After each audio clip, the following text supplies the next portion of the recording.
السلام علیکم ورحمۃ اللہ وبرکاتہ۔ بسم اللہ الرحمن الرحیم۔ نبی پاک صلی اللہ علیہ وسلم کی سیرت طیبہ بیان ہو رہی تھی۔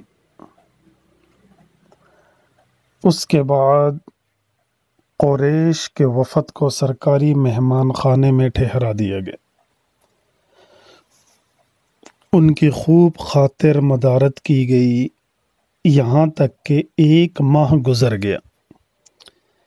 1 ماہ کی مہمان نوازی کے بعد سیف نے انہیں بلایا۔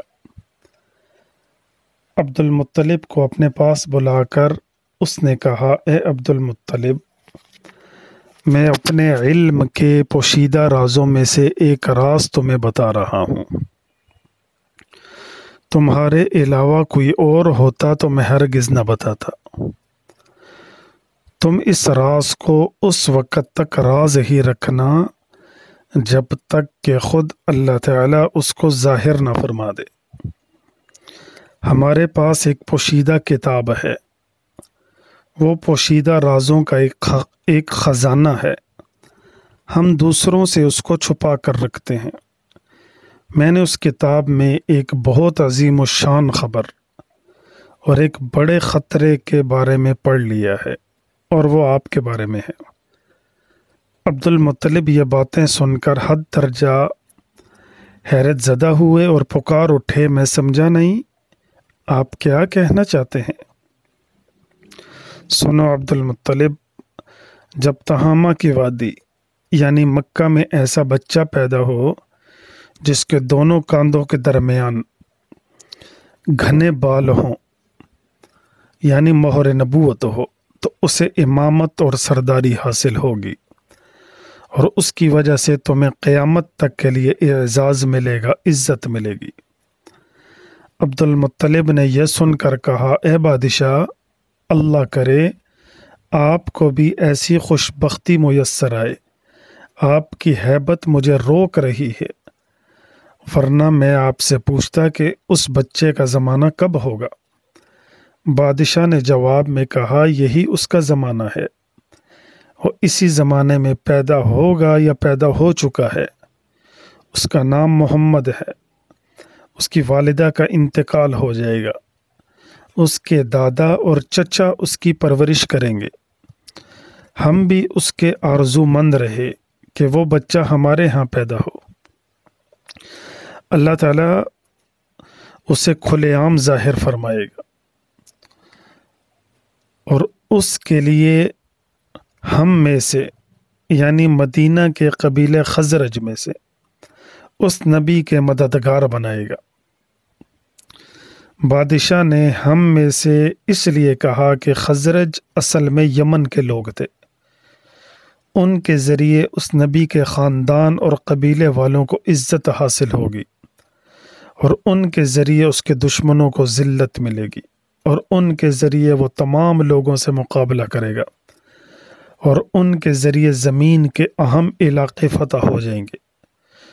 وہ نبی رحمان کی عبادت کرے گا، شیطان کو دھمکائے گا، آتش گدوں کو ٹھنڈا کرے گا یعنی آگ کے پجاریوں کو مٹا دے گا، بتوں کو توڑ ڈالے گا، اس کی ہر بات آخری فرمان ہوگی، اس کے احکامات انصاف والے ہوں گے، وہ نیک کاموں کا حکم دے گا، خود بھی ان پر عمل کرے گا، برائیوں سے روکے گا، ان کو مٹا ڈالے گا۔ عبد المطلب نے سیف بن یزن کو دعا دی، پھر کہا کچھ اور تفصیل بیان کریں۔ بات ڈھکی چھپی ہے اور علامتیں پوشیدہ ہیں، مگر اے عبد المطلب، اس میں شبہ نہیں کہ تم اس کے دادا ہو۔ عبد المطلب یہ سن کر فوراً سجدے میں گر گئے، اور پھر سیف نے ان سے کہا، اپنا سر اٹھاؤ، اپنی پیشانی اونچی کرو اور مجھے بتاؤ جو کچھ میں نے تم سے کہا ہے، کیا تم نے ان میں سے کوئی علامت اپنے ہاں دیکھی ہے؟ اس پر عبد المطلب نے کہا، ہاں، میرا ایک بیٹا تھا، میں اسے بہت چاہتا تھا، میں نے ایک شریف اور معزز لڑکی آمینہ بنت وہب سے اس کی شادی کر دی۔ وہ میری قوم کے انتہائی باعزت خاندان سے تھی۔ اس سے میرے بیٹے کے ہاں ایک لڑکا پیدا ہوا۔ میں نے اس کا نام محمد رکھا صلی اللہ علیہ وسلم۔ اس بچے کا باپ اور ماں دونوں فوت ہو چکے ہیں۔ اب میں اور اس کا چچا ابو طالب اس کی دیکھ بھال کرتے ہیں۔ اب سیف نے ان سے کہا، میں نے تمہیں جو کچھ بتایا ہے وہ واقعہ اسی طرح ہے۔ اب تم اپنے پوتے کی حفاظت کرو، اسے یہودیوں سے بچائے رکھو، اس لیے کہ وہ اس کے دشمن ہیں۔ یہ اور بات ہے کہ اللہ تعالیٰ ہرگز ان لوگوں کو ان پر قابو نہیں پانے دے گا، اور میں نے جو کچھ آپ کو بتایا ہے اس کا اپنے قبیلے والوں سے ذکر نہ کرنا۔ مجھے ڈر ہے ان باتوں کی وجہ سے ان لوگوں میں حسد اور جلن نہ پیدا ہو جائے۔ یہ لوگ سوچ سکتے ہیں یہ عزت اور بلندی آخر انہیں کیوں ملنے والی ہے۔ یہ لوگ ان کے راستے میں رکاوٹیں کھڑی کریں گے۔ اگر یہ لوگ اس وقت تک زندہ نہ رہے تو ان کی اولادیں یہ کام کریں گی۔ اگر مجھے یہ معلوم نہ ہوتا کہ اس نبی کے ظہور سے پہلے ہی مجھے موت آ لے گی تو میں اپنے اونٹوں اور قافلے کے ساتھ روانہ ہوتا اور ان کی سلطنت کے مرکز یثرب پہنچتا، یعنی مدینہ پہنچتا، کیونکہ میں اس کتاب میں یہ بات پاتا ہوں کہ شہر یثرب ان کی سلطنت کا مرکز ہوگا، ان کی طاقت کا سرچشمہ ہوگا، ان کی مدد اور نصرت کا ٹھکانہ ہوگا، اور ان کی وفات کی جگہ ہوگی، اور انہیں دفن بھی یہیں کیا جائے گا۔ اور ہماری کتاب پچھلے علوم سے بھری پڑی ہے۔ مجھے پتہ ہے اگر میں اس وقت ان کی عظمت کا اعلان کروں تو خود ان کے لیے اور میرے لیے خطرات پیدا ہو جائیں گے۔ یہ ڈر نہ ہوتا تو میں اسی وقت ان کے بارے میں یہ تمام باتیں سب کو بتا دیتا، عربوں کے سامنے ان کی سربلندی اور اونچے رتبے کی داستانیں سنا دیتا۔ لیکن میں نے یہ راز تمہیں بتایا ہے، تمہارے ساتھیوں میں سے بھی کسی کو نہیں بتایا۔ اس کے بعد عبد المطلب کے ساتھیوں کو بلایا۔ ان میں سے ہر ایک کو 10 حبشی غلام، 10 حبشی باندیاں اور دھاری دار یمنی چادریں، بڑی مقدار میں سونا اور چاندی، 100 اونٹ اور عنبر کے بھرے ہوئے ڈبے دیے۔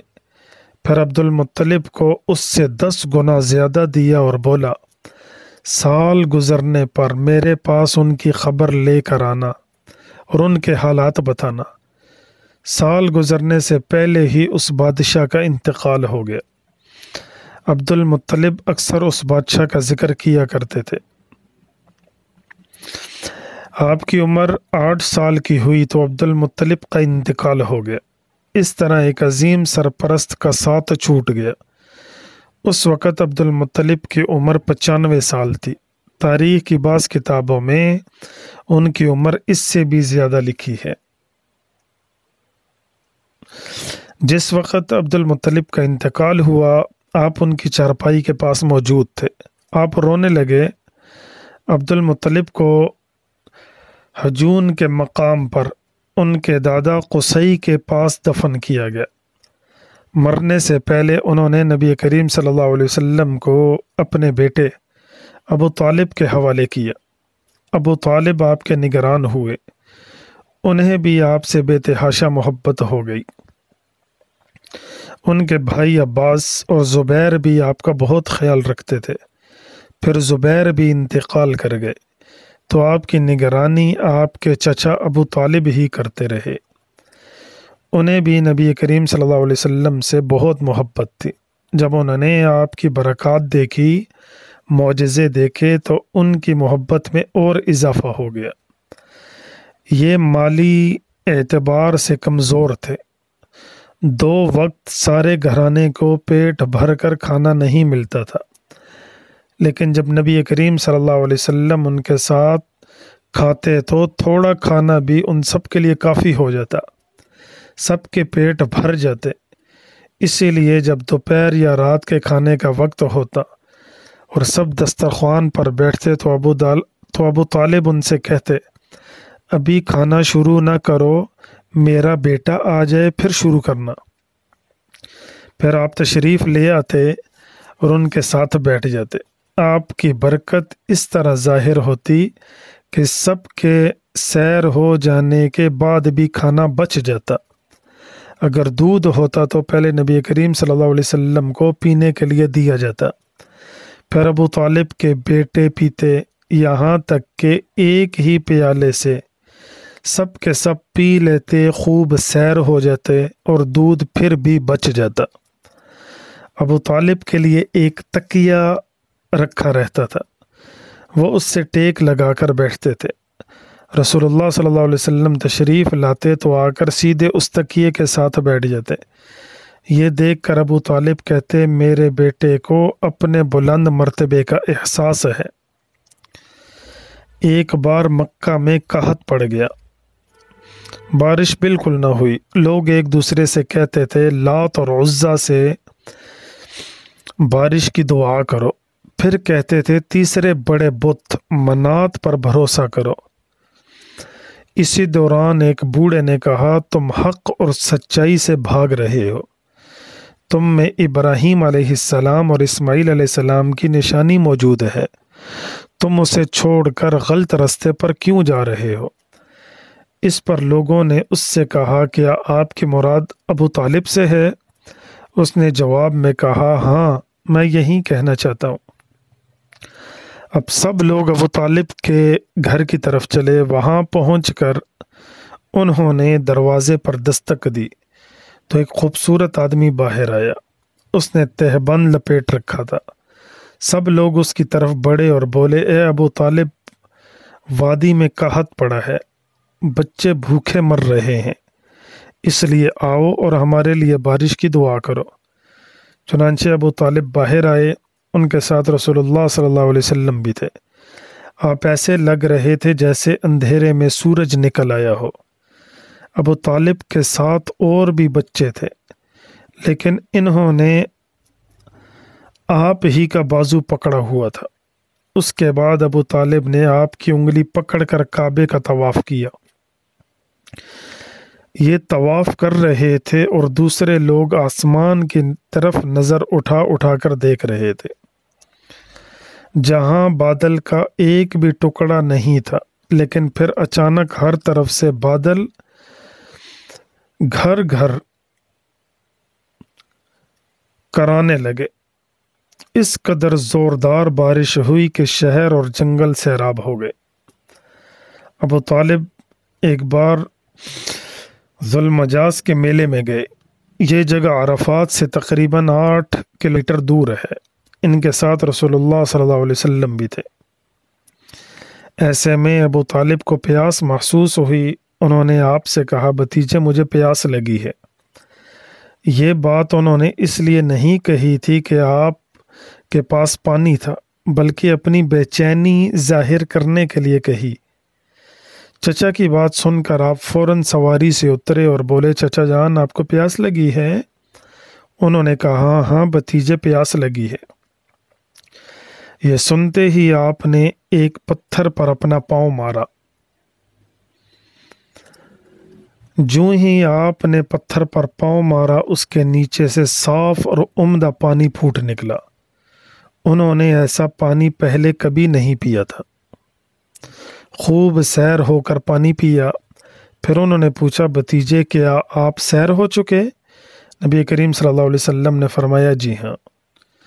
آپ نے اسی جگہ اپنی ایڑی پھر ماری اور وہ جگہ دوبارہ ایسی خشک ہو گئی جیسے پہلے تھی۔ السلام ورحمۃ اللہ وبرکاتہ۔